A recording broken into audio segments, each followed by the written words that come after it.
facilité. Je poursuis ma victoire, je ne m'arrête pas. Ton travail est semé, tes succès ont moissonné. Le Saint-Esprit m'a poussé au Gagner les nations. Allô? Allô le bonheur.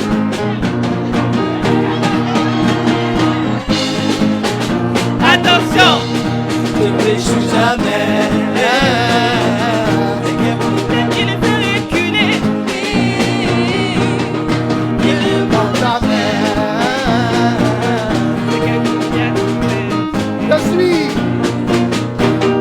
Je suis Son enfant. Papa est là, je ne peux pas échouer.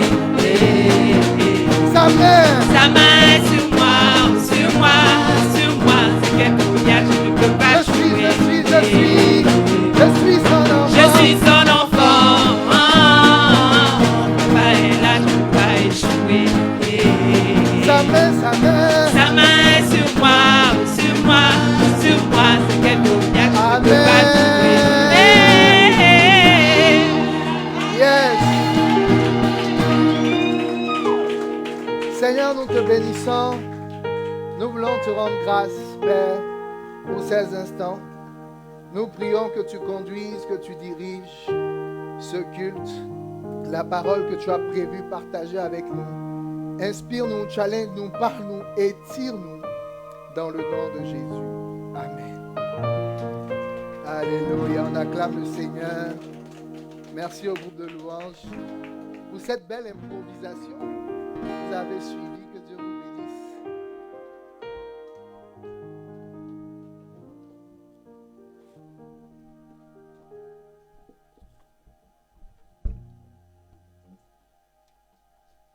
Gloire à Jésus.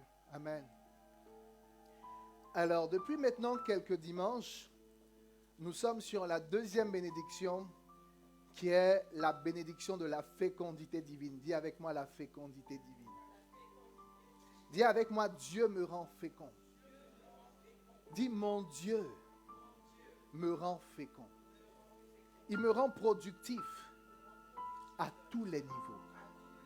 Je brille à tous égards à cause de la main de Dieu sur ma vie.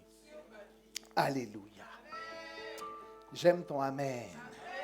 Yes. Tu brilles à tous les niveaux parce que la main de Dieu est sur ta vie. Je veux prier que dans cette série, laisse-toi inspirer parce qu'il y a des idées qui vont naître de toi. Non seulement il y a des idées qui naîtront, mais aussi il y a des idées qui ressusciteront. Des choses qui étaient en toi que tu avais laissé mourir, mais qui vont reprendre forme. Parce que l'être humain est composé de 3 parties, l'esprit, l'âme, le corps.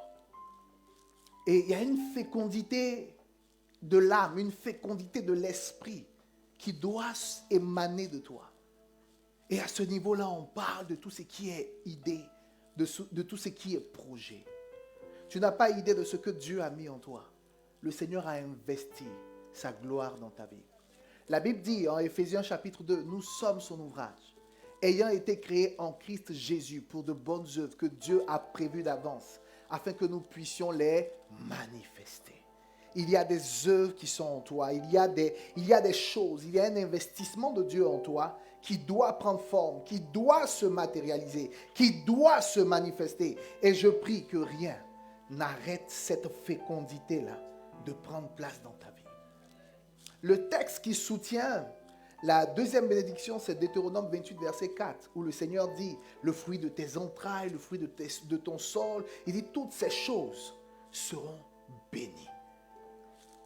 Et je le redis encore, c'est vrai, je l'ai dit, mais je le répète encore. Dieu est un Dieu qui aime voir ses enfants bénis. Personne n'a obligé le Seigneur à prononcer cette bénédiction sur ses enfants. Personne. C'est pas comme je le dis souvent, c'est pas parce que le peuple a grévé pour dire Seigneur, bénis-nous, sinon, c'est pas ça, non. Personne ne s'est plaint, personne n'a grévé, mais lui-même, il se lève et puis libère une bénédiction sur son peuple. Parce qu'un homme béni aime bénir.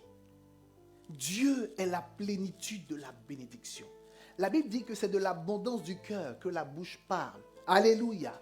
Donc c'est de ce dont il est rempli qu'il parle.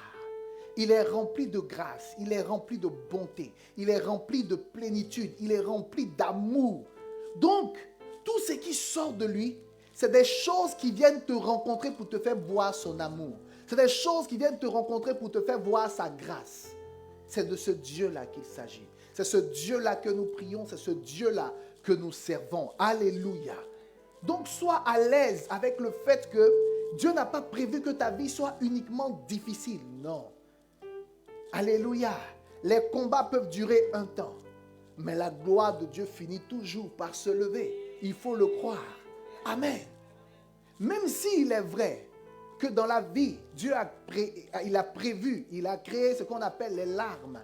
Tu ne dois pas faire de ta vie une vie de larmes. Alléluia. Les larmes, c'est un temps. Et même dans les larmes, il y a les larmes de tristesse, il y a les larmes de joie. Tes larmes ne doivent pas toujours être des larmes de tristesse. Il faut que ce soit également des larmes de joie, des larmes de reconnaissance, des larmes d'un cœur rempli de gratitude à l'endroit de celui qui l'a aimé. Amen.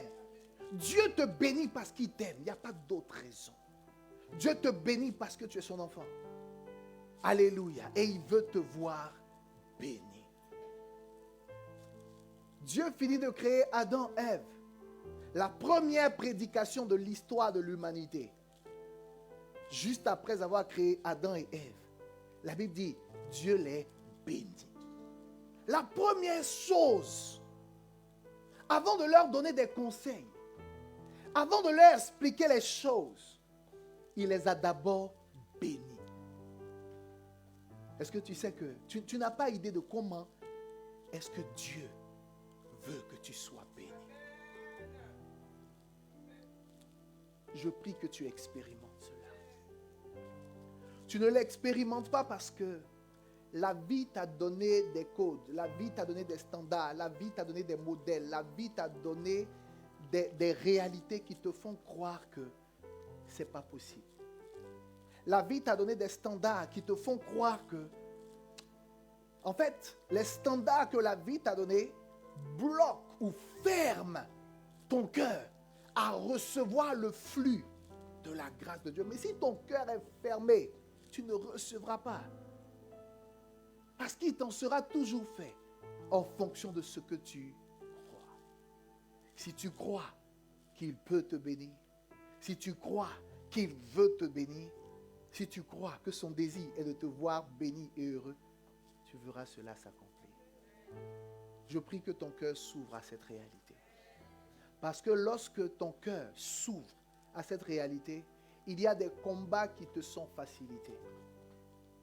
La vie devient de plus en plus simple parce que tu acceptes l'éventualité de la grâce de Dieu. Au ciel, on n'aura pas besoin de bénédictions. Amen. Donc à chaque fois que tu lis la Bible et la Bible parle de bénédiction, il faut savoir qu'au ciel, on n'aura pas besoin de ça. C'est pour ici qu'il a libéré les bénédictions. Parce qu'au ciel, il n'y a tellement pas de combat. Il n'y a tellement pas de challenge. On vivra dans la gloire, dans la plénitude de la gloire de Dieu. Donc, il n'aura même pas besoin de dire, je vous bénis. La bénédiction va se faire chair. Donc, si ce n'est pas au ciel qu'on vivra cela, cela signifie, cela suppose que toutes ces belles paroles que le Seigneur a libérées, c'est pour que sur la terre, tu puisses surmonter certaines difficultés, et avoir de l'accélération dans ta vie. Pour que ta vie soit différente du schéma que le monde a voulu te donner. Alléluia. Et dimanche dernier en particulier, le Seigneur a voulu qu'on touche un aspect qui, franchement, a concerné beaucoup de personnes. J'ai reçu beaucoup d'échos après le message du dimanche. Beaucoup de personnes ont dit comment est-ce que ce message les a encouragés. Effectivement, c'est Dieu qui voulait encourager. Et on va surfer dans cette atmosphère de la fin du message du dimanche dernier. Amen. Si la com le veut bien, on va prendre le texte de Juge que j'ai donné. Beaucoup de personnes ne porte pas les fruits de Dieu, ne porte pas les fruits de la destinée glorieuse que Dieu a prévue, parce que ils ne savent pas collaborer avec l'ami échec. Depuis dimanche dernier, on a un peu touché ça. Aujourd'hui encore, on va parler de ça. Alléluia. Et beaucoup d'enfants de Dieu, beaucoup de chrétiens ne comprennent pas cette logique. Beaucoup ne comprennent pas cette logique. Quelqu'un disait, Dieu, j'ai aimé cette déclaration, elle n'est pas de moi, j'ai entendu un prédicateur le dire, il dit, Dieu additionne par soustraction et Dieu multiplie par division. Amen. Il additionne par soustraction, c'est-à-dire, quand dans ta vie tu vas commencer à voir certaines soustractions, il faut savoir qu'en réalité, dans le plan de Dieu, ce n'est pas une soustraction, c'est une addition. Quand dans ta vie, tu vas voir certaines divisions dans le plan de Dieu, physiquement, toi, tu vois la division, mais dans le plan de Dieu, c'est une multiplication. Parce que la logique de Dieu n'est pas la logique des hommes. Amen. Et ça, malheureusement, beaucoup de chrétiens n'ont pas compris cette logique. Et ceux qui règnent avec cette logique, c'est les païens. Beaucoup de païens ont compris cette logique. Vous allez voir beaucoup de gens qui avancent, beaucoup de gens qui fleurissent dans ce qu'ils font. Ils ont une mentalité qui font que lorsqu'ils sont confrontés à l'échec, leur regard sur l'échec est différent. On est les seules personnes sur la terre, pourtant on a la Bible, pourtant on a le Saint-Esprit. On est les seules personnes sur la terre à ne pas comprendre l'importance de l'échec.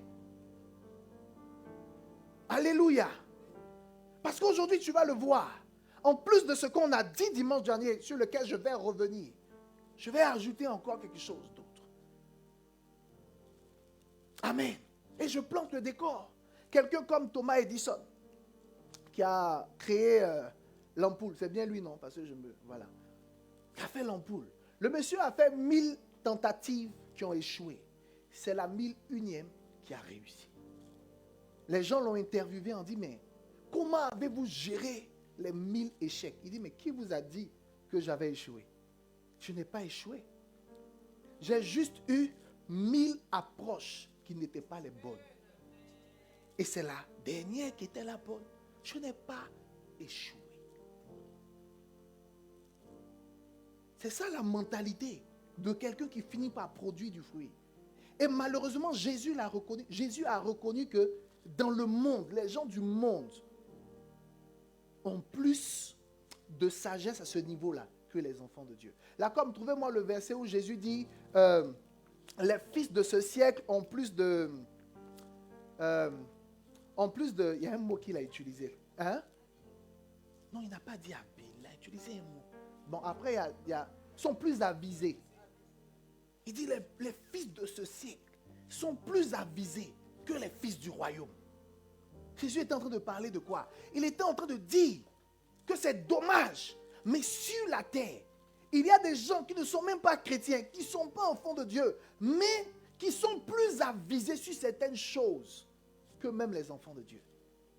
Il le redit encore après. Non, il avait même dit avant. Il dit, mon peuple périt par manque de connaissance. Est-ce que tu te rends compte que quand il dit que mon peuple périt par manque de connaissance, il est en train de dire, ce n'est pas l'absence de la bénédiction qui te manque.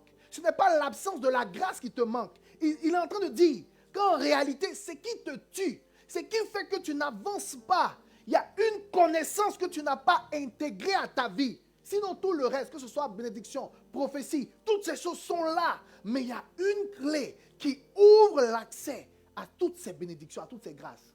Il y a une connaissance que tu dois avoir. Et la connaissance que le Seigneur veut te télécharger depuis dimanche dernier jusqu'à aujourd'hui, c'est la connaissance de ceux qui gèrent l'échec différemment. Je prie qu'au sorti de cette session, parce que je ne vois pas ça comme une simple prédication, je vois ça comme une formation. Je prie qu'au sorti de cette session, ton esprit soit révolutionné sur ce qu'on appelle l'échec. Alléluia.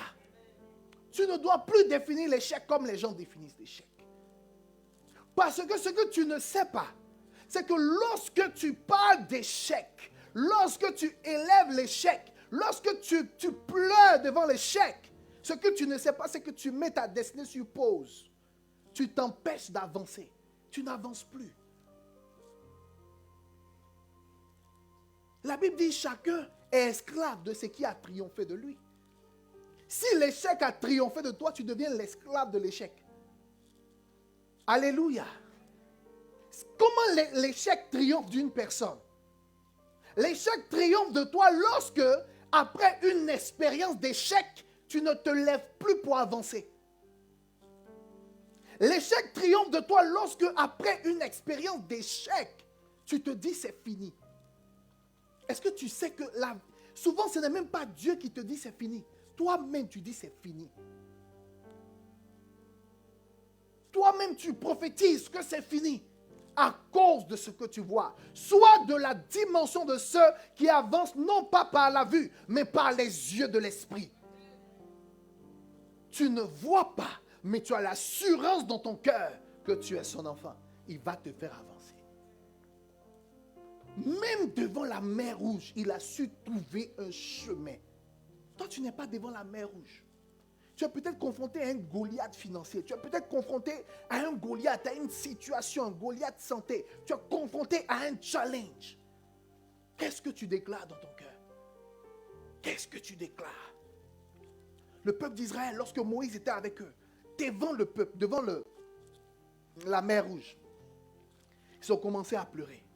Mais Moïse, c'était mieux qu'on reste en Égypte. Moïse, c'était mieux. Là-bas, au moins, on mangeait. Là-bas, au moins, on dormait. Tu nous as délivrés pour venir nous plonger, pour venir nous noyer. Est-ce qu'il n'y avait pas de l'eau? Si c'était pour nager, il y a de l'eau en Égypte. Tu nous envoies ici pour venir nous tuer. Voici les types de déclarations qu'il faisait face à cela. Dieu dit à Moïse, Dieu parle à Moïse, et Dieu ferait un chemin au milieu de la mer rouge. Dieu ferait un chemin. Il est le Dieu qui ferait un chemin. Tu n'as pas besoin de voir le chemin. Il est le frayeur de chemin. Je dis, tu n'as pas, touche son voisin, dis voisin, tu n'as pas besoin de voir le chemin. Tu n'as pas besoin de voir le chemin. Alléluia. Dis voisin, simplifie ta vie. Parce qu'il y a des chemins, si tu veux chercher à voir, tu seras découragé avant même de combattre le combat. Simplifie ta vie. Passe en mode simplification de la vie. Oui, le mode simplification de la vie est le mode des gens qui ne se soucient pas. Ils mettent leur confiance en Dieu et puis ils avancent. Seigneur, je n'ai pas besoin de voir le chemin, mais je sais que si tu es à côté, tu vas créer le chemin. C'est tout. C'est tout. Mais ceux qui n'avancent pas, avant de s'élever, est-ce qu'il y a le chemin? Est-ce que le chemin là, il est tracé? Bon, attends, je vais jeûner. Et puis ils vont, ils jeûnent. Ils prient. Et puis ils regardent encore. Est-ce qu'il y a le chemin? Tu sais, le chemin ne se mettra pas en place tant que tu ne te mets pas en mouvement. C'est comme ça que Dieu fonctionne. Voilà pourquoi il dit, mon juste vivra par la foi et non par la vue. Tu n'es pas obligé de voir. Il faut te mettre en mouvement. Tu verras sa gloire. Amen. Et à ce stade de la prédication, Dieu met dans mon cœur un chant pour une personne. Dieu, Dieu, ouvre un chemin là où tout semble fermé. Il œuvre pour toi dans le secret. Il ouvre un chemin pour toi. Il sera ton guide en marchant tout près de toi. Avec amour, force et sagesse, il ouvre un chemin. Alléluia. Bien-aimé, quand Dieu te met en mouvement, tu dois savoir une chose. Dieu n'est jamais derrière toi. Il est devant toi. Je le dis à une personne. Dieu n'est jamais derrière. Il est toujours devant. Il te précède toujours.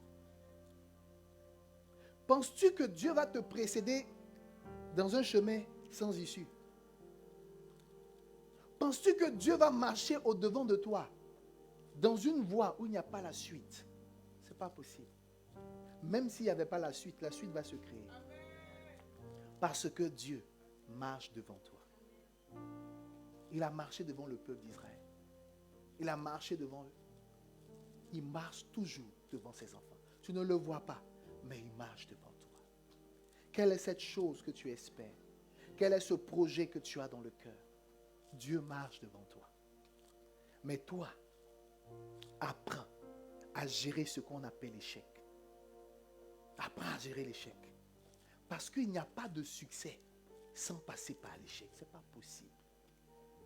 Amen. Il faut que tu goûtes un peu l'échec.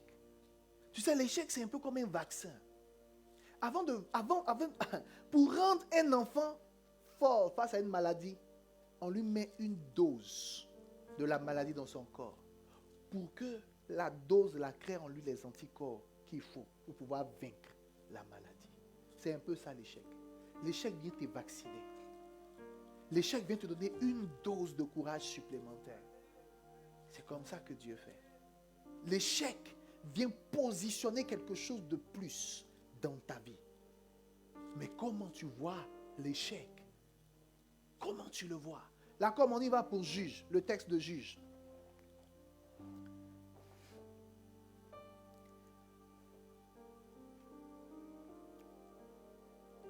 Juge 15.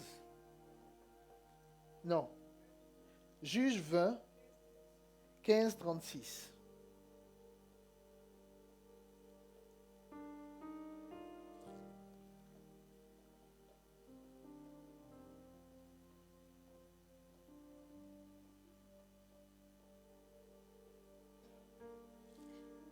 Là, comme...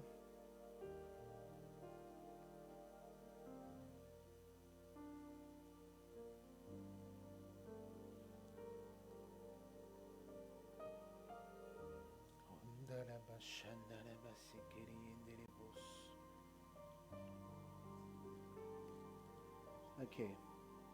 Bon, je vais lire. Juge 20, verset 15. On dénombra ce jour-là les Benjaminites sortis des villes. Il y avait 26 000 hommes aptes au combat, sans compter les habitants de Gibéa qui formaient 700 hommes d'élite. Parmi toute cette troupe, il y avait 700 hommes d'élite qui étaient gauchers. Tous ceux-là pouvaient, en lançant une pierre avec la fronde, viser un cheveu sans le manquer. On dénombra aussi les hommes d'Israël, à l'exclusion de ceux de Benjamin. Et l'on en trouva 400 000 aptes au combat, tous hommes de guerre. Les Israélites se levèrent, montèrent à Béthel et consultèrent Dieu en disant: qui de nous montera le premier pour combattre les Benjaminites? L'Éternel répondit: c'est Juda qui montera le premier. Dès le matin, les Israélites se mirent en marche et ils installèrent leur camp près de Gibéa. Les hommes d'Israël s'avancèrent pour combattre ceux de Benjamin et ils se rangèrent en ordre de bataille contre eux devant Gibéa. Les Benjaminites sortirent de Gibéa et ils tuèrent ce jour-là 22 000 Israélites. Amen. Voici Israël qui était confronté à un combat contre la tribu de Benjamin parce que ceux-ci avaient fait une bêtise. Ils avaient commis une action qui était répréhensible. Donc sur 12 tribus, les 11 se sont mises ensemble pour aller combattre Benjamin. Et puis dans ce projet-là, ils prient: Seigneur, est-ce qu'on doit se lever et aller combattre? Bon, Seigneur, on s'en va combattre. Qui doit passer en premier? Dieu leur donne une instruction. Judas va monter en premier. Ils partent et malheureusement, ils tombent. 22 000 hommes. Pourtant, dans le rapport de force, les Israélites étaient plus puissants, étaient plus nombreux que les Benjaminites. Les Israélites étaient 400 000. Les Benjaminites étaient environ 26 000. Donc, ils se lèvent, ils montent dans le combat et ils perdent. 22 000 personnes. Les Benjaminites ont fracassé 22 000 personnes. Il y a des projets, quand tu veux les commencer, les débuter, tu te rends compte que tu as tout ce qu'il faut. Le projet semble un petit truc, juste une formalité. Tout semble réuni et tout semble t'indiquer que tu auras la victoire à coup sûr, assurément. Tout les données te donnent victorieux. Et en plus des données qui te donnent vainqueur, tu pries et puis Dieu te parle. Malgré tout ça, c'est-à-dire malgré tous les ingrédients qui étaient réunis. Échec. Waouh, Seigneur, on a prié, on s'est entraîné. Tu as prophétisé. Échec. Alléluia. Mais ils ne se sont pas découragés. La Bible dit, les jours qui ont suivi, après l'échec, ils ont eu une attitude qu'on trouve au verset 22. La troupe des Israélites reprit courage. Ils se rangèrent de nouveau en ordre de bataille à l'endroit où ils s'étaient placés le premier jour. Ça, je ne l'avais pas dit dimanche dernier, mais je le dis aujourd'hui. Pourquoi la Bible précise qu'ils se sont remis à l'endroit où ils avaient le premier jour? Vous savez, parfois, lorsque les gens ont un échec dans un domaine, ils changent de domaine. C'est-à-dire, tu as reçu la prophétie. Tu seras un entrepreneur dans tel domaine. Amen, merci Seigneur. Je dois ouvrir un business de, je ne sais pas, un cabinet de consultance, un cabinet de je ne sais pas quoi. Et puis tu fais échec. Tu sais ce que ta chair va te conseiller? La chair va te dire, souvent la chair semble être sage. La chair va te dire, effectivement, la prophétie que tu avais reçue était bien. Mais en fait, ce n'était pas le bon domaine. Il faut aller faire autre chose. Déplace-toi. La Bible dit, ceux-là, ils avaient échoué. Mais le lieu où ils s'étaient mis le premier jour et puis ils ont échoué là, ils sont repartis là-bas. Ils se sont repositionnés là-bas. Ils ont repris courage. Ils se sont remotivés. Mais avant de se remotiver, il y a une chose qu'ils ont fait. Ils ont pleuré devant Dieu. Ne pleure pas en dehors de Dieu. Si tu pleures en dehors de Dieu, le diable va te consoler et il va t'éloigner de ta vision. Tu dois comprendre une chose. Sois comme un bébé. Un bébé, même quand tu le fesses, tu le corriges, il revient toujours pleurer dans les bras de ses parents. Sois comme ça. Voilà pourquoi Jésus dit le royaume des cieux appartient à ceux qui ont le cœur de l'enfant. Tu as cru entendre quelque chose qui n'a pas fonctionné. Reviens vers ton père.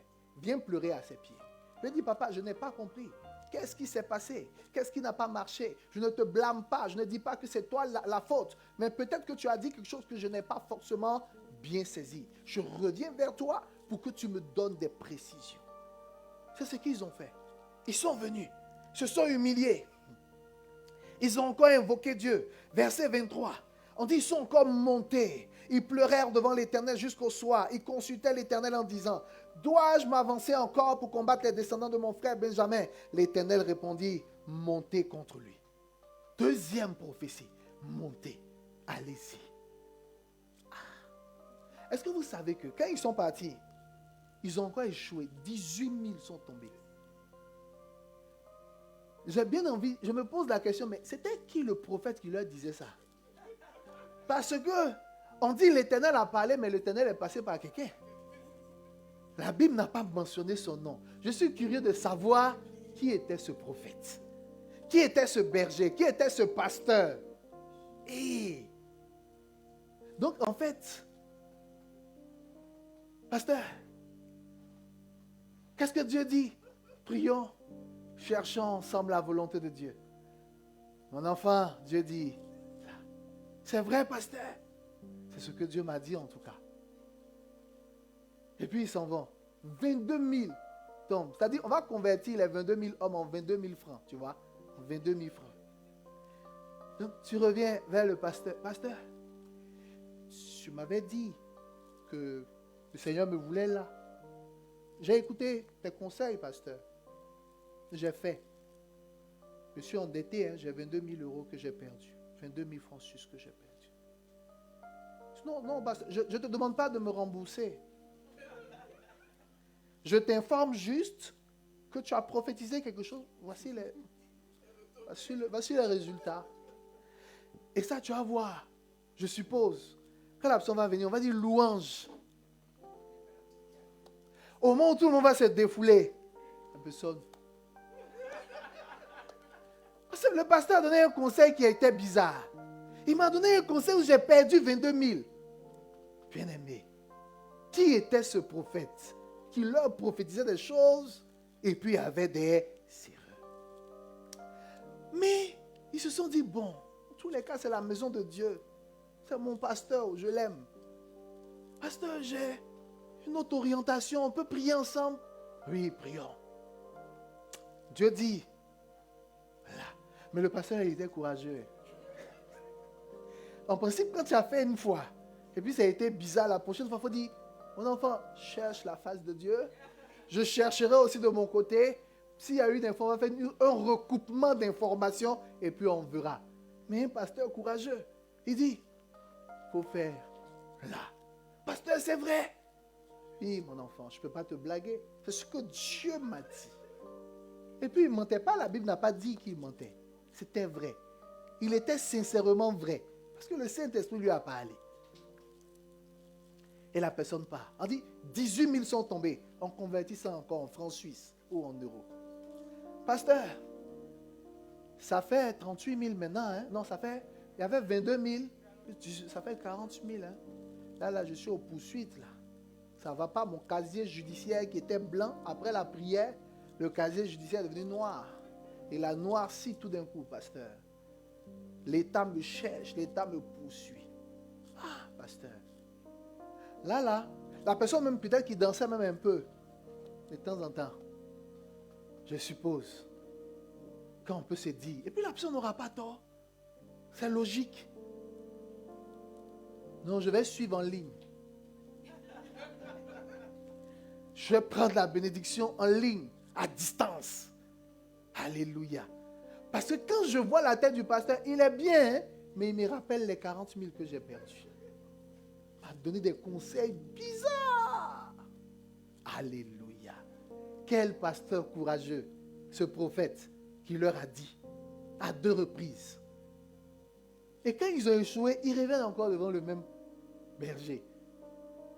Pasteur, bon, on va monter. Et puis là, ils prophétisent. Ils ont dit au verset 28, « Dois-je marcher encore pour combattre les descendants de mon frère Benjamin ou dois-je m'en abstenir ?» Mais avant ça, le verset 26 dit quelque chose qui m'a plu. Le verset 26 dit, « Après leur échec de 18 000, tous les Israélites et tout le peuple montèrent jusqu'à Béthel. Ils pleurèrent, restèrent là devant l'Éternel. Ils jeûnèrent ce jour-là jusqu'au soir et ils offrirent des holocaustes et des sacrifices de communion devant l'Éternel. » Waouh! Quel niveau de foi. Là où le diable va dire, mais tu as déjà perdu 40 000, tu fais quoi encore à vouloir s'aimer, à vouloir faire action de grâce? La Bible dit, au milieu et au cœur de leur détresse, ils ont encore même offert à Dieu. Tu sais, Dieu bénit ceux dont l'attitude ne change pas. Que l'échec et les coups de la vie ne fassent pas changer tes valeurs et ton amour pour Dieu. Parce que si ce que tu vis te fait changer, Dieu va estimer que tu es inconstant.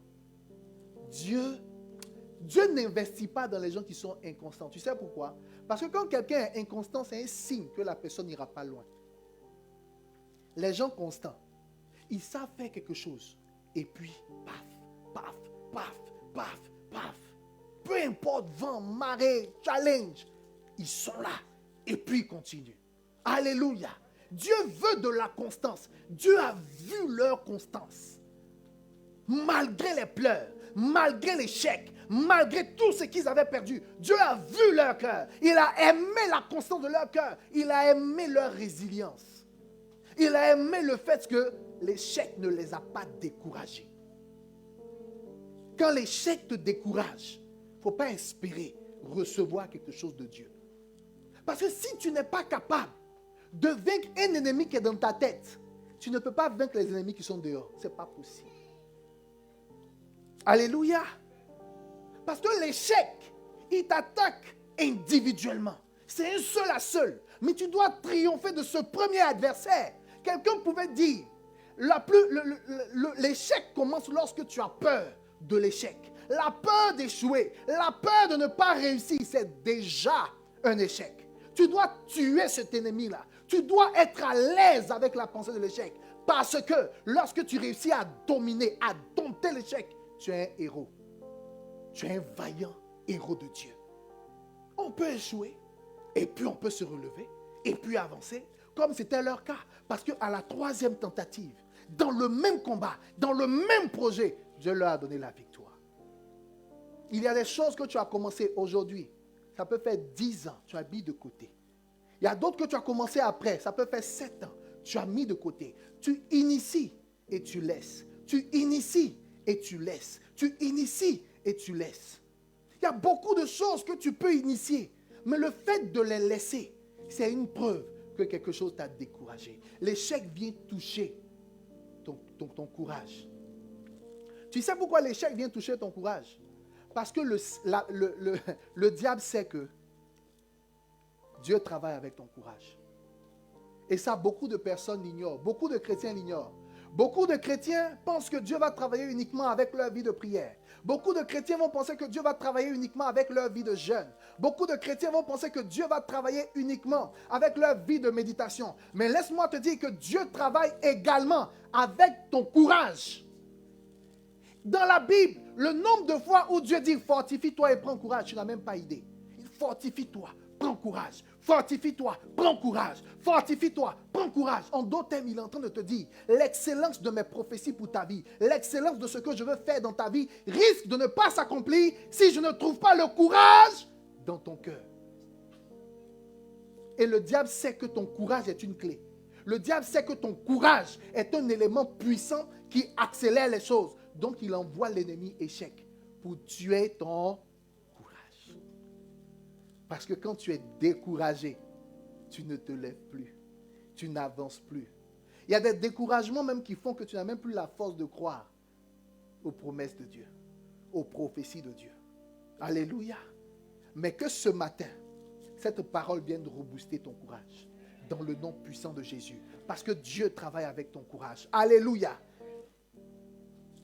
Dans l'échec se cache de grandes victoires de Dieu.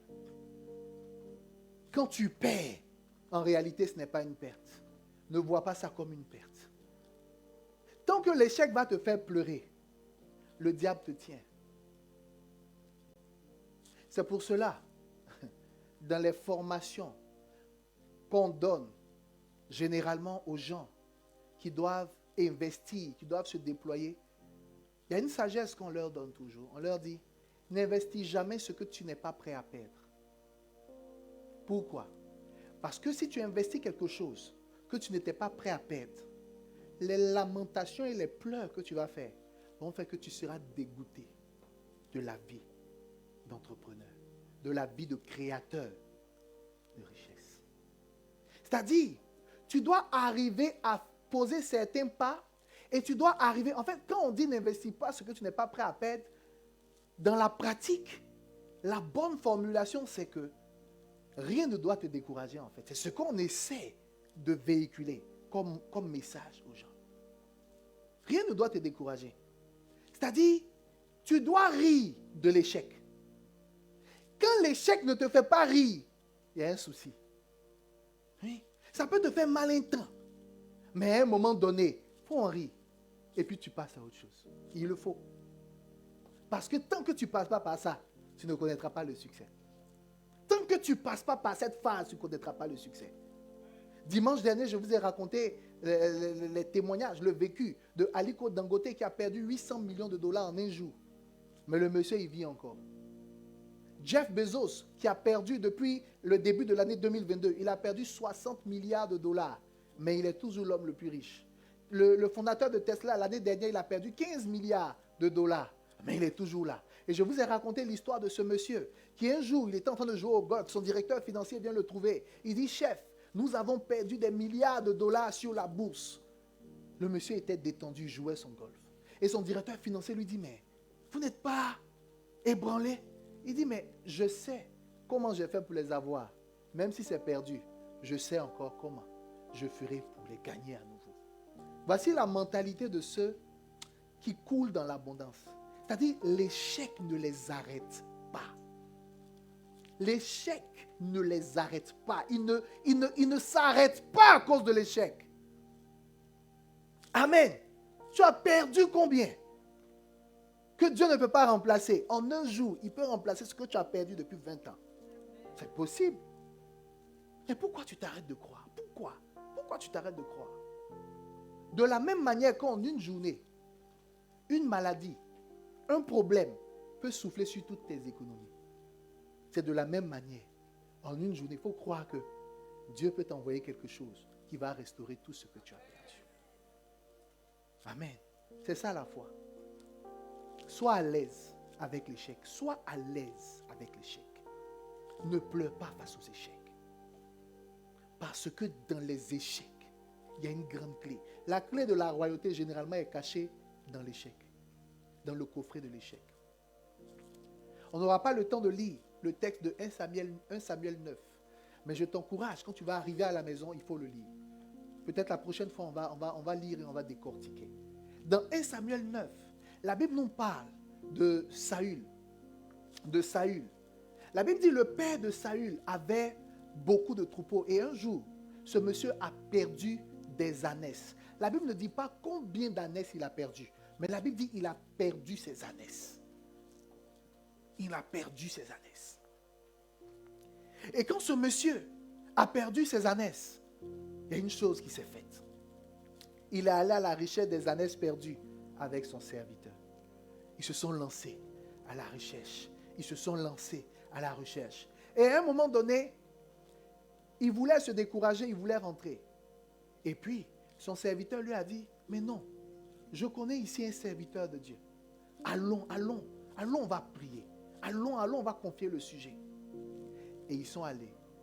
Lorsque Saül et son serviteur sont allés voir le prophète Samuel, il y avait une prophétie de royauté qui l'attendait. Le monsieur a été roi, a été sélectionné roi. La prophétie de la royauté est tombée sur lui, mais dans un contexte où il était à la recherche de ce qui était perdu. Donc, en d'autres termes, dans la soustraction de son patrimoine, dans la soustraction de ce qu'il avait, dans la perte de ce qu'il avait, se cachait la royauté, se cachait sa couronne. Saül aurait pu être amer après cette perte, après ce départ, pour dire, c'est fini, je n'en peux plus. Pourquoi j'ai perdu autant d'ânesses? Pourquoi? En plus, ce n'était même pas ses ânesses, c'était les ânesses de son père. Son père lui a fait confiance et il a perdu les ânesses de son père. Cet enfant aurait pu se décourager. Il a cherché un peu, à un moment donné, effectivement, il s'est découragé. Mais il se trouve qu'à côté de lui, il y avait quelqu'un pour l'encourager. Il y avait quelqu'un pour l'encourager et pour l'aider à fixer les yeux vers Dieu, même dans la perte. Et Dieu a changé son histoire dans une question de perte. Je veux te dire, lorsque tu te laisses décourager par une perte, lorsque tu te laisses décourager par un départ, lorsque tu te laisses décourager par ces choses, il y a des couronnements, il y a des grâces que toi-même, dont tu te prives. Parce que tes couronnes se trouvent dans tes pertes. Alléluia. Tes couronnes se trouvent dans tes pertes. Lorsqu'il y a des pertes, pleure un peu. Mais lève-toi. Dis, mes couronnes se trouvent dans mes pertes. S'il n'y avait pas eu cette perte, le meilleur de Dieu n'allait pas venir. Je bénis Dieu pour les pertes. Je bénis Dieu pour ce qui m'a été ôté, pour ce qui m'a été arraché. Parce que comme Saül, je crois dans le nom de Jésus, que dans ce qui m'a été ôté, dans ce qui m'a été arraché, que ce soit une perte matérielle ou même des personnes, des aides de destinée qui à un moment donné ont été arrachées. Tu pleures un temps, mais tu te lèves et tu avances parce que dans la perte se trouve ta couronne. Dans la perte se trouve ta couronne. Dans la perte se trouve ta couronne. Yes. C'est comme ça qu'il faut réfléchir. Et quand Dieu voit un tel cœur, quelqu'un qui dans la perte sait qu'il y a une couronne dans sa perte, Dieu dit, mon fils, tu as compris le secret. Est-ce que tu sais que La couronne de la royauté éternelle de Jésus se trouvait dans la perte de sa vie. Il a perdu sa vie et il a arraché. Tu vas voir. Si tu fais, je t'arrache. Puis l'enfant est intimidé. Mais il y a un petit entre-temps. Au départ, quand on disait, je vais t'arracher, il avait peur. Puis il donnait. Entre-temps, il a expliqué à son papa qu'il y a quelqu'un qui le fatigue. Son papa l'a formé. Comment il faut se défendre? Son papa l'a coaché. Donc l'enfant vient à l'école, le gaillard, je vais t'arracher, tu vas voir. Il dit, ah bon, tu veux m'arracher? Viens m'arracher. Tu veux m'arracher? Viens. Quand le gaillard a vu l'assurance que le petit avait, il s'est dit non, c'est que le petit là, il compte sur quelque chose. Non, le petit là, il y a quelque chose qui a changé dans sa tête. Le gaillard n'a pas osé venir prendre ce qu'il voulait prendre. Tu sais, c'est un peu comme ça que le diable fait. Je vais t'arracher. Tu vas voir. Tu vas perdre tout ça. Tu vas voir. Il faut lui dire, tu penses que tu peux. Fais ce que tu veux, moi je m'en fous. Même si je perds, le Seigneur en verra encore. Et puis je vais faire. Je suis à l'aise, je suis détendu, je suis tranquille. J'avancerai. Même si je perds, j'apprendrai. Même dans l'échec, je comprendrai ce qui n'a pas fonctionné. Je vais me relever et je vais avancer. Il n'y a aucun souci. Je suis détendu. Quand il voit ça, il s'est dit non, cherchons un autre client. Parce que lui là, ses yeux sont ouverts. Il a compris le jeu de l'intimidation. Ta couronne se cache dans tes soustractions. Amen. Il y a des personnes ici qui ont été soustraits de certaines personnes qui étaient chères à leur destinée, à leur vie. Il y en a qui, après ces soustractions, continuent de pleurer. Mais il y en a qui, après ces soustractions, ont choisi de croire que la bonté de Dieu est capable de leur donner le meilleur. J'ai compris une chose avec Dieu. C'est que Dieu, avec Dieu, quand Dieu t'a pris quelque chose, quand Dieu a permis que quelque chose te soit ôté, il ne va pas te rembourser ce qui est parti. Il te donnera une version améliorée de ce qui est parti. Reçois la version améliorée de Dieu. Reçois. Tu avais commencé quelque chose, ça s'est gâté en route. Ok. Sur cette idée, il va ajouter un bonus. Tu avais perdu des personnes de qui tu étais attaché. Bénis le Seigneur. Parce que Dieu additionne dans la soustraction. Il multiplie dans la division. C'est la logique de Dieu. Alléluia. Que l'échec ne t'arrête pas. Sois détendu face à l'échec. Sois à l'aise avec l'échec. Tu es peut-être ici. Tu as un casier judiciaire. Tu es peut-être ici. Tu as des poursuites. Tu es peut-être ici. Tu as une situation devant l'administration de ton pays qui est telle que tu as l'impression qu'il n'y a rien, que c'est fini. Ne dis pas que c'est fini. Confesse que celui qui ferait un chemin devant la mer Rouge est capable de frayer un chemin pour toi. Parce qu'il est ton Dieu, il est ton papa. Parce que tu es son enfant. Alléluia. Sois à l'aise avec l'échec dans le nom puissant de Jésus. Sois à l'aise avec l'échec dans le nom de Jésus. Triomphe de la pensée de l'échec. Triomphe de la pensée de l'échec. Je dis triomphe de la pensée de l'échec. Et tu seras un vainqueur. Et nous tous on verra tes couronnes. Nous tous on verra tes trophées. Certaines personnes disent, parfois lorsque vous voyez une personne qui est élevée, on a envie du succès de la personne. Et généralement, les personnes élevées disent, n'enviez pas ma position. Parce que si je vous raconte mon parcours, il y a des choses, peut-être même que vous ne pourriez pas supporter. Des temps de honte, des temps de galère, des temps de mépris, des temps où ils étaient écrasés, des temps où c'était compliqué. Mais à l'issue de leur persévérance, Dieu a glorifié son nom. Amen. Sois à l'aise avec l'échec. Sois à l'aise avec la perte des ânesses. Comme Saül a perdu ses ânesses. Parce que dans ça se trouve ta couronne. De se tenir debout, on va prier le Seigneur. Rendelebo shekarabayanda labasekerebos. Mandelebo sokoro yondorobo shekatsabaya baba baba baba baba baba baba baba baba.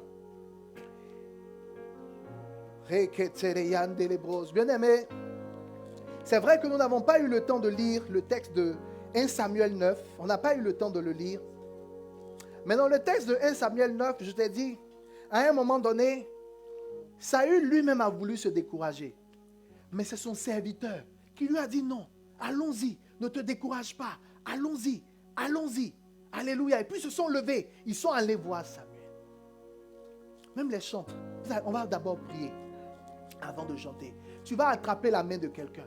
Tu seras peut-être pour cette personne, le serviteur de Saül, qui est en train d'encourager par la prière. Attrape la main de quelqu'un. Attrape la main de quelqu'un. Les bras skendelebo et on va prier. On va prier. Que le découragement s'éloigne. Que le découragement s'éloigne. Nous sommes l'assemblée des saints. Nous sommes le corps de Christ. Nous sommes le corps de Christ. Nous sommes les enfants de Jésus. Prions, prie pour ton frère, prie pour ta soeur, qui est peut-être découragée, qui a peut-être vécu des coups, des échecs, qui font qu'elle n'a plus envie d'avancer. Prie. Prie. Encourage quelqu'un par ta prière ce matin. Encourage quelqu'un par ta prière. Encourage ton frère par ta prière. Prophétise que ton frère se lève. Tu n'es pas venu en ce lieu par hasard. Rebeshe kendeleboso. Likalamayanda la brosko tolo yondolo boshe. Rebase katebaye. Libras konda la basha. Rabababa lekete le bras kondo lo bros. Rebababababababa. Rabababababababa. Si tu ne connais pas son nom, demande-lui son nom. Et prie en nommant ton frère, en nommant ta soeur. Prie en prenant son nom. Et puis tu pries. Tu pries pour ton frère. Tu pries pour cette personne. Tu pries. Dis, j'interdis au découragement d'être dans ton cœur.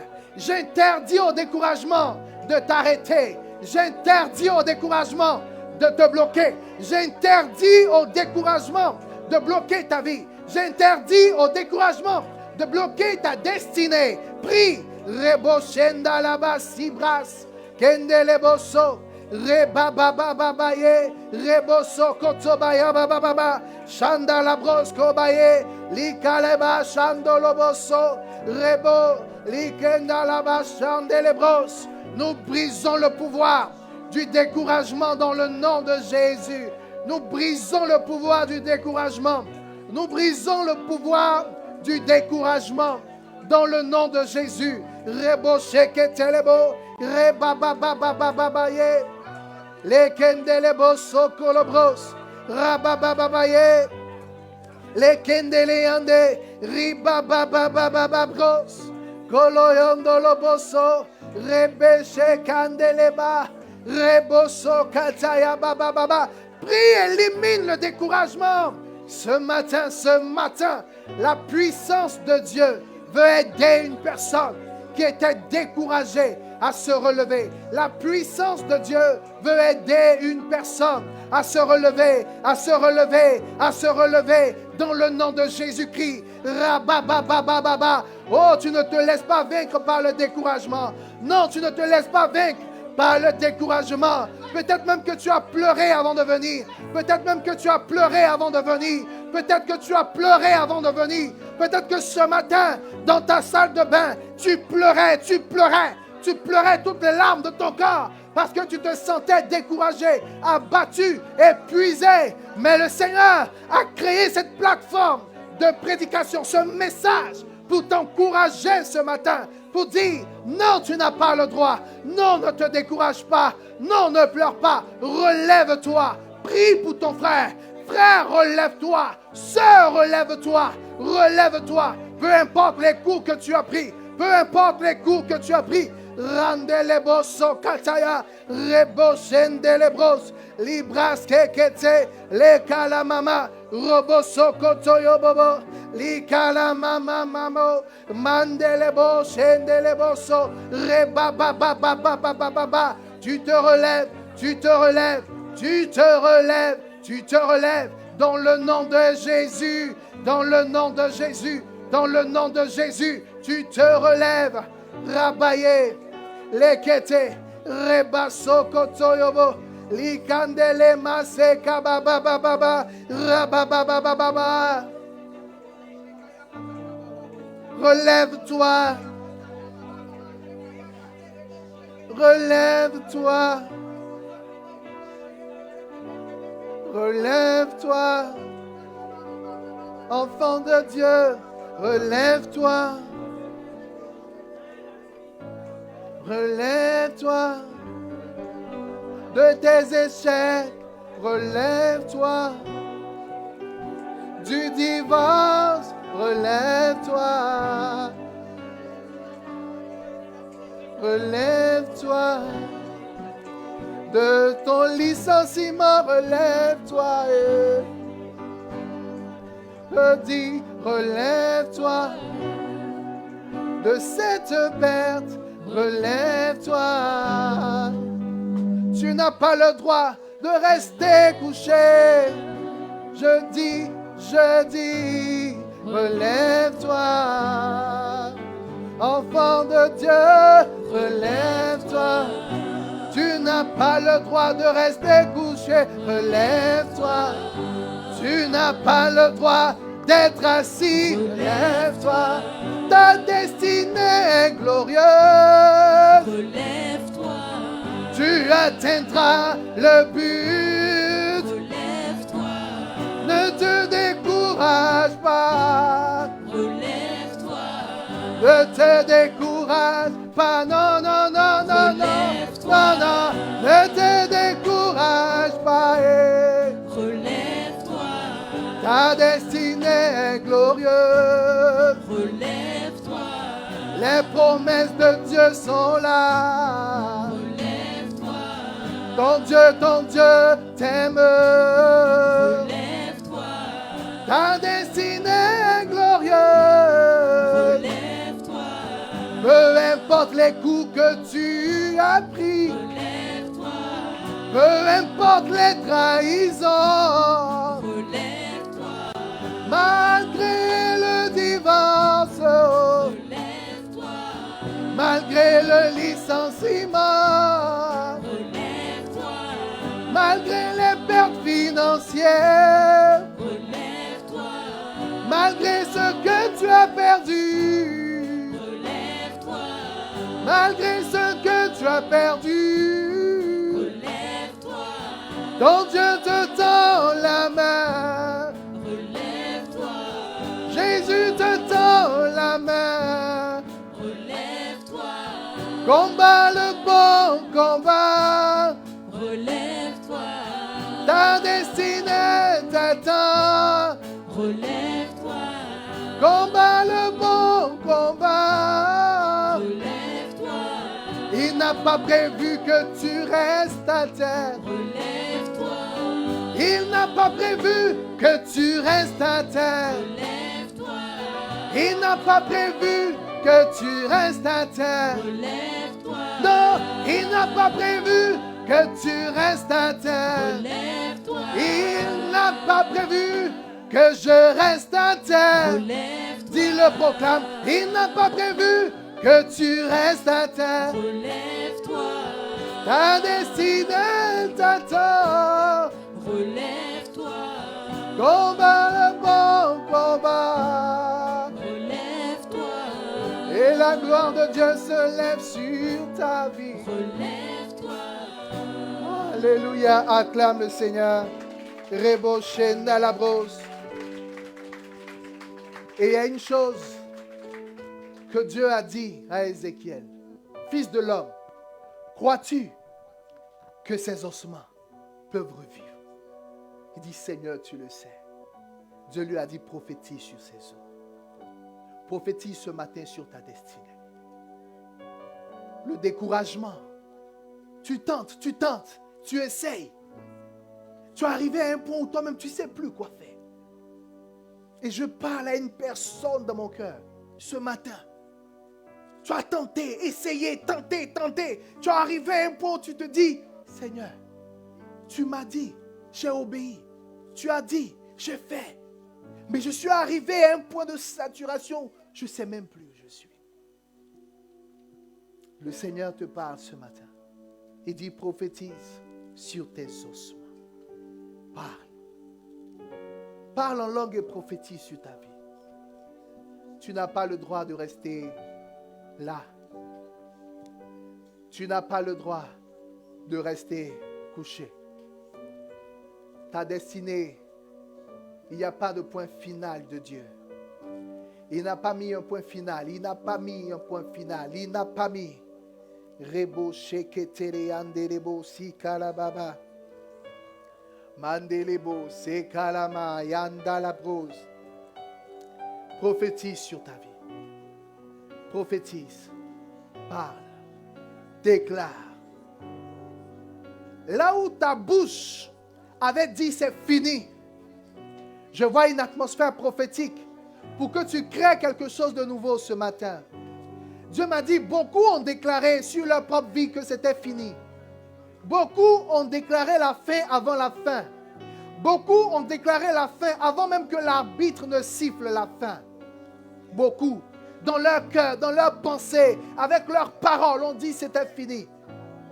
Aujourd'hui, avec ta propre bouche, je déclare que ce n'est pas fini. Je déclare que ce n'est pas fini. Là où j'avais pensé que c'était fini, là où j'avais dit que c'était fini, là où, Seigneur, j'étais arrivé à un stade où j'avais déclaré que c'était fini, que plus rien ne pouvait sortir, que, Seigneur, il n'y allait pas avoir de suite. Je reviens dans ta présence, je me tiens là, dans cette atmosphère, dans cette onction, et je déclare, et je prophétise, et j'annonce, et je déclare que ce n'est pas fini. Parce que toi, tu n'as pas dit que c'est fini. Même si mon corps était découragé, même si mon âme était découragée, même si mon esprit était fatigué, je prophétise, esprit, tu reprends vie maintenant.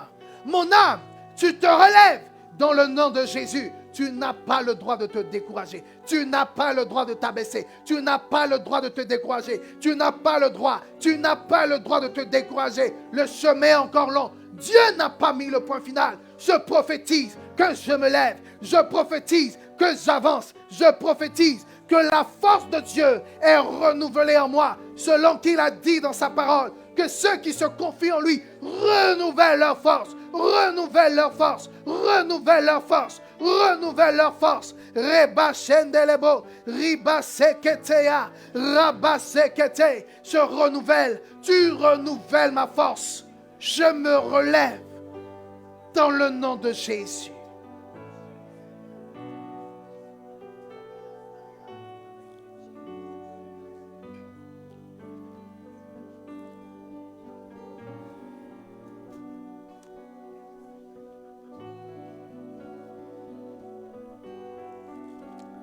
Rabashanda la bros koloyondo le bros.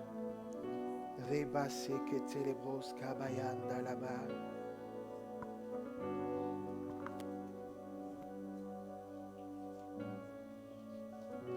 Rebo sekete le bros. Tu vas lever une main, on va déclarer ensemble ce verset.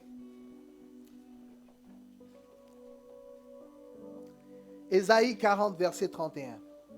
Dit, mais ceux qui se confient en l'Éternel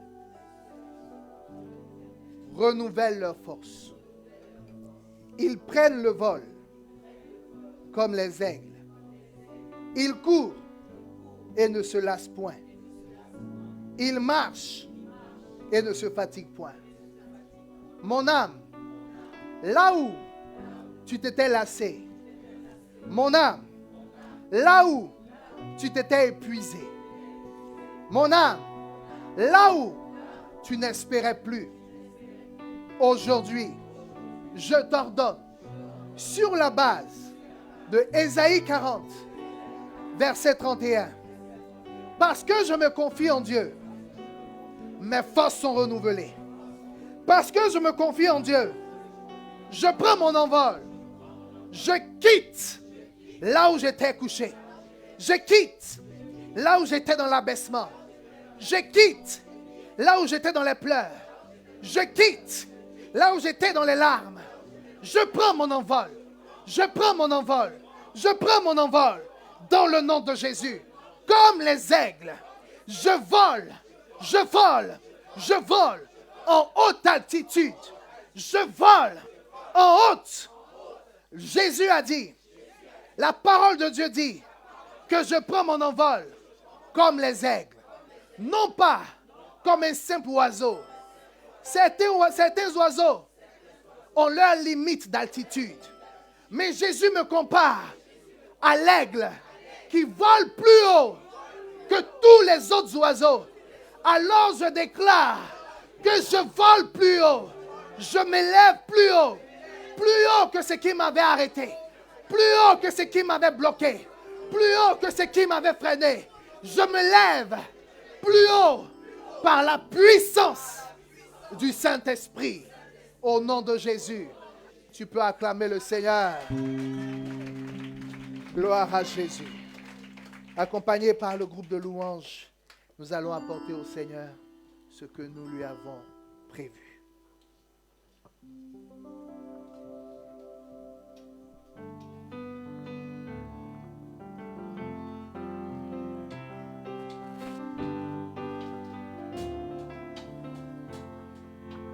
Oh Mary Mouma, oh Mary Mouma, oh Mary Mouma. Oh Mary Mouma, oh Mary Mouma, oh Mary Mouma, oh Mary Mouma. Mary Mouma, oh Mary Mouma, oh Mary Mouma. Oh Mary Mouma, Oh Mary Mouma, oh Mary Mouma, oh Mary Mouma. oh Mary Mouma, Mary Mouma, oh Mary Mouma, oh Mary Mouma. oh Mary Mouma, Mary Mouma, oh Mary Mouma, oh Mary Mouma. Jésus, ma vie t'appartient. Avec toi, toutes choses sont rendues possibles. Oh Jésus, tu veilles sur moi. Si tu ne fais rien d'autre pour moi, tu as déjà ton fait. Tu es bon, tu es bon, tu es bon, tu es bon, tu es bon, tu es bon. Tu as déjà ton fait. Tu es bon, tu es bon, tu es bon, tu es bon, tu es bon, tu es bon, tu es bon. Tu as déjà ton fait. Tu m'as fait du bien, tu m'as fait du bien, tu m'as fait du bien, tu m'as fait du Jésus, bien. Tu m'as fait tellement de Tu bien. m'as fait du bien, tu m'as fait du bien, tu m'as fait du Jésus, bien. tu m'as fait tellement de Tu bien. m'as fait du bien, tu m'as fait du bien, tu m'as fait du bien. Tu m'as fait tellement de bien. Tu m'as fait du bien, tu m'as fait du bien, tu m'as fait du bien. Oh Mary Mouma, oh Mary Mouma, oh Mary Mouma. Oh Mary Mouma, oh Mary Mouma, oh Mary Mouma. Oh Mary Mouma, oh Mary Mouma, oh Mary Mouma. Oh Mary Mouma, oh Mary Mouma, oh Mary Mouma. Seigneur, merci pour ces offrandes qui ont été apportées à ta maison. Père, nous prions que tu les reçoives, que tu les agrées favorablement dans le nom de Jésus. Amen. Et dans cette même atmosphère, je veux inviter tous ceux qui sont baptisés, qui ont été plongés dans les eaux du baptême et qui se sentent prêts ce matin à prendre le repas du Seigneur, à bien vouloir se tenir debout pendant que le service de la Sainte Seine se met en place par la grâce de Dieu. Sur la terre, tout peut sombrer. Dans ma marche vers le ciel, tout peut sombrer.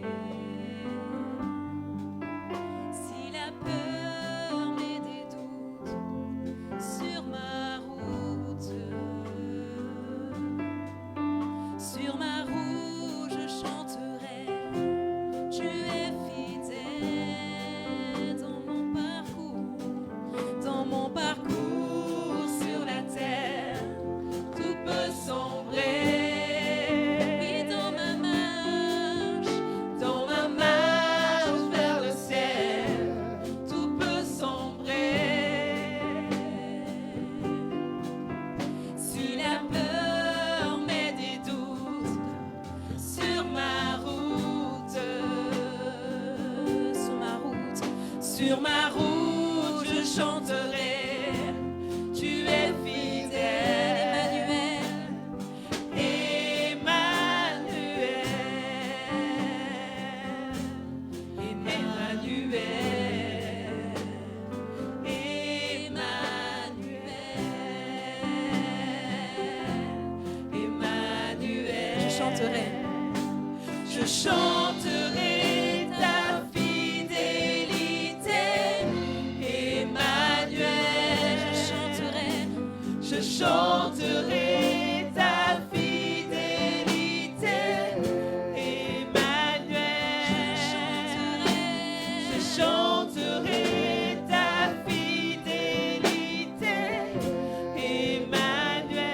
Je chanterai ta fidélité, Emmanuel. Oui, je chanterai. Ta fidélité, Emmanuel. Moi, je chanterai.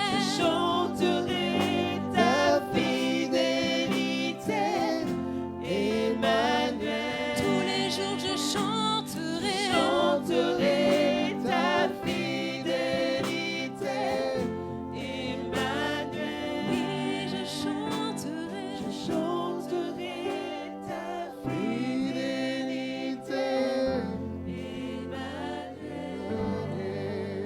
Amen. Ce matin, nous voulons nous approcher encore de la table de notre Seigneur.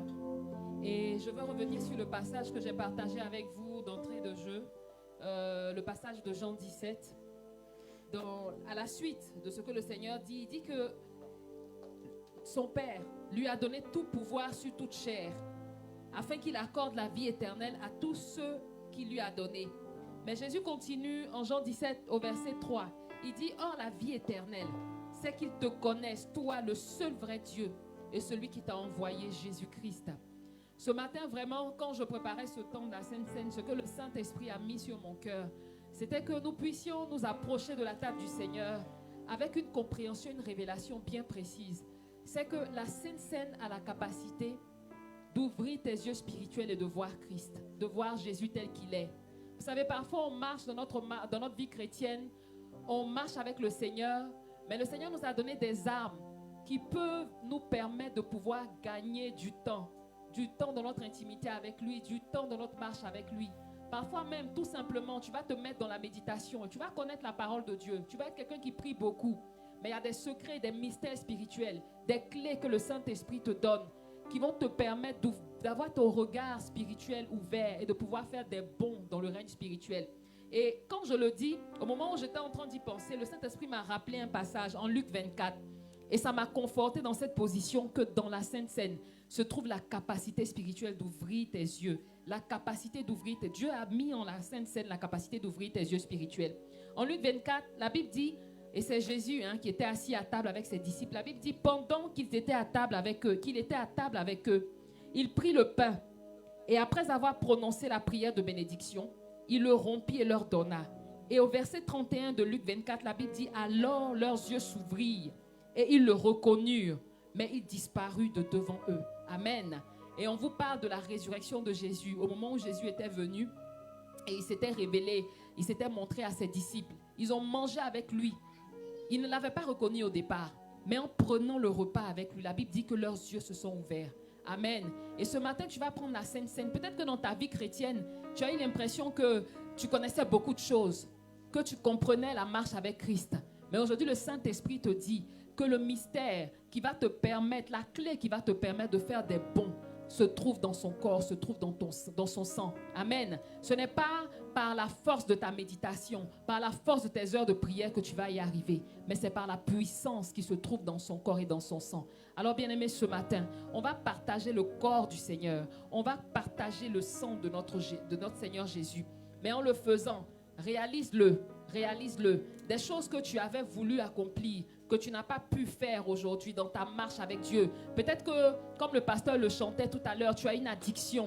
Tu es lié par quelque chose qui t'empêche d'avancer. Peut-être même que tu médites, tu pries, mais tu n'as pas le réma. Tu penses connaître la parole, mais il n'y a pas de vie dans ce que tu penses connaître. La Sainte Seine a cette capacité-là de te donner, de pouvoir avancer dans ta marche avec le Seigneur. Bien-aimés, élevons ensemble vraiment ce pain-là qui, au moment où on élève les mains vers le ciel, n'est plus du pain. Seigneur, nous te rendons grâce parce que nous sommes conscients, Père, par l'Esprit, que ce n'est pas du pain ordinaire que nous consommons, mais c'est ton corps que nous mangeons. Seigneur, au moment où nous mangeons, tels tes disciples, fais tomber les écailles de nos yeux, fais tomber les voiles de notre entendement et donne-nous de pouvoir marcher avec toi dans la vérité de ta parole. Là où on pensait connaître, Seigneur, ta parole vient endommager, Papa, nos pensées, nos mentalités et nous faire réaliser que par ton sang et par ton corps, Seigneur, la véritable vérité de qui tu es nous sera révélée, Seigneur. Bien-aimés, ensemble, mangeons le corps de notre Seigneur Jésus.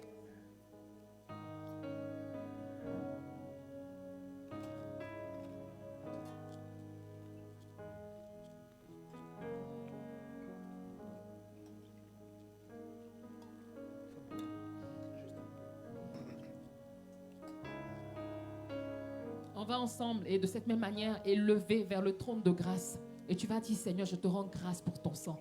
Tu vas le dire avec tes propres mots. Dis-le, Seigneur, je te rends grâce pour ton sang. Merci pour ton sang. Je te rends grâce pour ton sang qui m'apporte la vie. Je te rends grâce pour ton sang qui me donne la capacité de pouvoir marcher dans mes victoires, de pouvoir dominer sur le péché, de pouvoir dominer sur la chair. Lord, merci, Papa, pour ton sang qui me donne la victoire et qui me donne de pouvoir avancer avec toi. Merci parce que je suis un être spirituel et je marche par l'Esprit désormais, au nom de Jésus. Bien-aimés, ensemble, buvons le sang de notre Seigneur.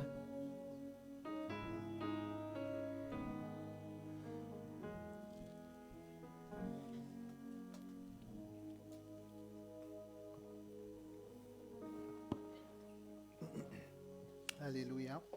On va acclamer le Seigneur et se rasseoir dans la présence de Dieu pour juste quelques instants avant de passer la parole au pasteur Rachel pour la fin de ce moment. On va accueillir ceux qui nous visitent pour la première fois. Si c'est ton premier culte à Vase d'Honneur Genève, on veut t'accueillir à la manière Vase d'Honneur. Amen. Je vais te demander de te tenir debout. On a un chant spécial pour toi. Amen, amen, amen. Accompagné par le groupe de louanges, on va accueillir nos nouveaux. Bienvenue, la la la la la, Vase d'Honneur, la la la la la, bienvenue, la la la la la, Vase d'Honneur, la la la la la, c'est si bon de te voir parmi nous, tu es ici chez toi. Tu es chez toi, tu es chez toi. Nous trouvons grand les bras et te disons bienvenue, bienvenue, bienvenue. On les bénit. Reçois grâce et faveur. Oh, oh, oh, joie et bonheur dans ta vie. Joie et bonheur dans vos vies. Reçois grâce et faveur. Bienvenue à Vase d'Honneur. En tout cas, soyez bénis, soyez les bienvenus. On est très content d'avoir fait le culte avec vous. Et juste à la fin du Amen final, on se verra ensemble au bureau. Question d'échanger, de faire connaissance. Que Dieu vous bénisse. Amen. Et donc, avant la bénédiction de la semaine, oui, vous pouvez vous asseoir par la grâce de Dieu. Avant de laisser le micro et avant la bénédiction de la semaine, je veux vous encourager à réserver vos dates du 7 au 9 octobre. Voilà. Du 7 au 9 octobre, il y aura vraiment un séminaire. Il y a un séminaire en cours de téléchargement par la grâce de Dieu. On recevra un serviteur de Dieu de la maison qui viendra d'Abidjan avec... Non, j'aurais même pas dû dire, j'aurais dû laisser le suspense. J'ai trop localisé, mais j'avais prévu être le plus vague possible. Comme ça, vous alliez penser que ça peut être Canada, ça peut être, voilà. Mais bon, j'ai vendu la mèche d'Abidjan, voilà. Et il va nous entretenir sur le thème « Servir Dieu et expérimenter la bénédiction ». Et il sait de quoi il parle. C'est vraiment quelqu'un qui est béni. Dieu là, franchement. Et franchement, il va venir nous communiquer. Vous savez, quand quelqu'un transporte quelque chose, il est un message dans ce que Dieu lui donne de transporter. Et ce qu'il va partager avec nous durant ce séminaire sera puissant. Donc vraiment, réserve cette date du 7 au 9 octobre. J'ai envie de dire que ce sera le séminaire de la rentrée, la véritable rentrée. Amen. Pour rentrer dans cette saison. Donc réserve cette date du 7 au 9 octobre. Le Seigneur va encore nous enrichir. Amen. Ok, on se tient debout pour la bénédiction de la semaine.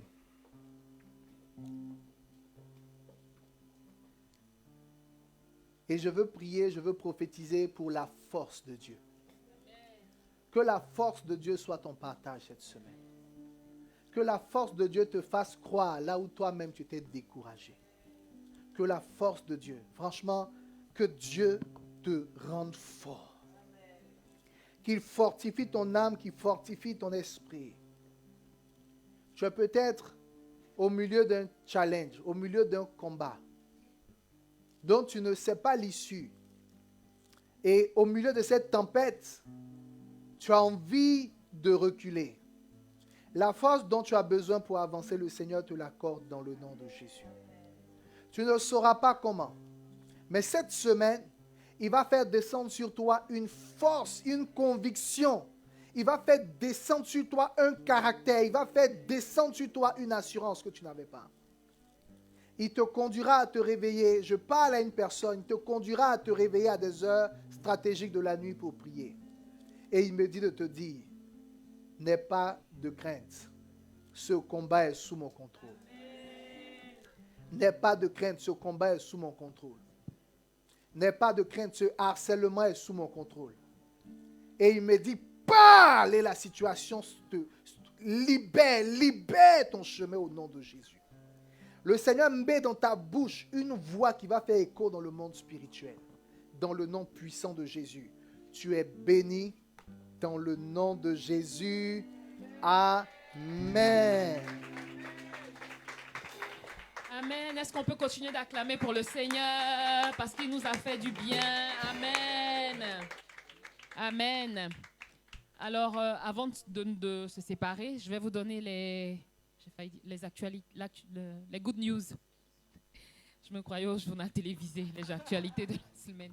Alors, donc, je vais vous donner les annonces de la semaine, donc les good news. Mais la Com a une petite vidéo à nous projeter pour Jésus Sauve, la campagne Jésus Sauve qui a lieu à Abidjan. Et vous savez que quand on a des programmes au siège au niveau de Kodesh, alors on se mobilise tout autant que nous sommes. Toutes les églises Vase d'honneur se mobilisent dans la prière, en soutenant. La campagne Jésus Sauve est en mouvement. Le Saint-Esprit est à l'œuvre. Les malades sont guéris.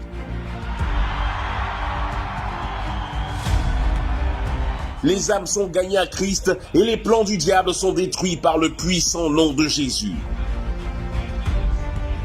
Pasteur Mohamed Sanogo sera à Samo et à Sini du mardi 20 au vendredi 23 septembre 2022 à travers la campagne Jésus Sauve. Mobilisez. Pasteur Mohamed Sanogo sera à la campagne. La campagne Jésus Sauve est en mouvement. Le Saint-Esprit est de Samo.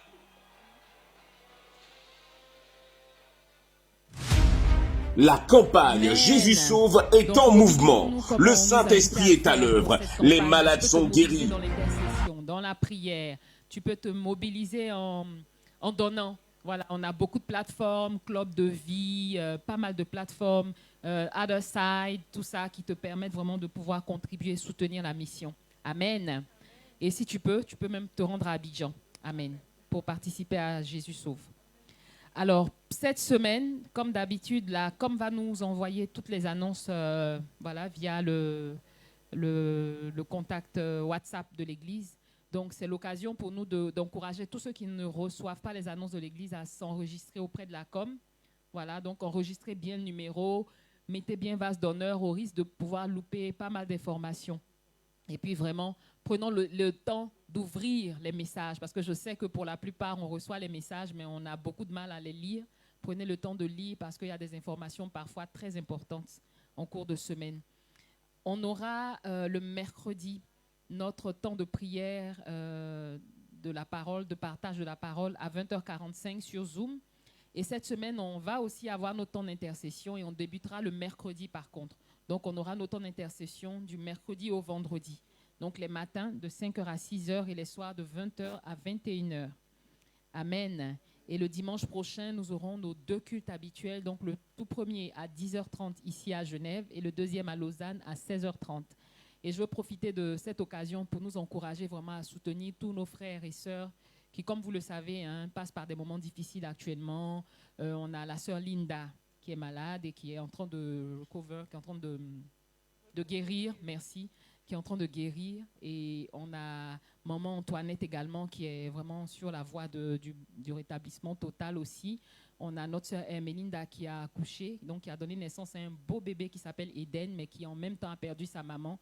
Et donc hier, on était ici pour soutenir la famille qui a fait la veillée. Et on veut profiter de l'occasion au nom du pasteur pour dire merci à tous les frères et sœurs qui étaient là, qui ont participé à cette veillée-là.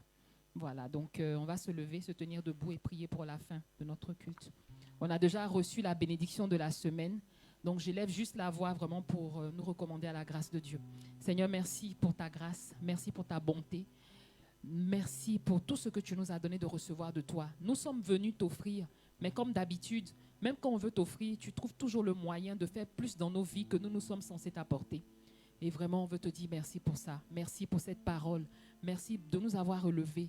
Papa, merci de nous avoir encouragés, de nous avoir donné la force de partir de l'avant. Je crois que cette semaine, selon la parole que tu as donnée à ton serviteur, sera différente. Seigneur, nous allons faire des bonds de géants, des pas de géants, comme tu nous l'as annoncé. Donne-nous de ne pas nous éloigner de cette parole qui a été libérée, qu'on puisse marcher dans l'accomplissement de cette parole prophétique-là et que dimanche prochain, on puisse se retrouver ici avec des témoignages de feu, des témoignages puissants pour la gloire de ton nom.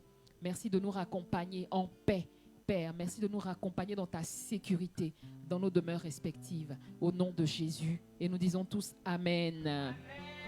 Amen. Excellent dimanche à tous et à la semaine prochaine par la grâce de Dieu.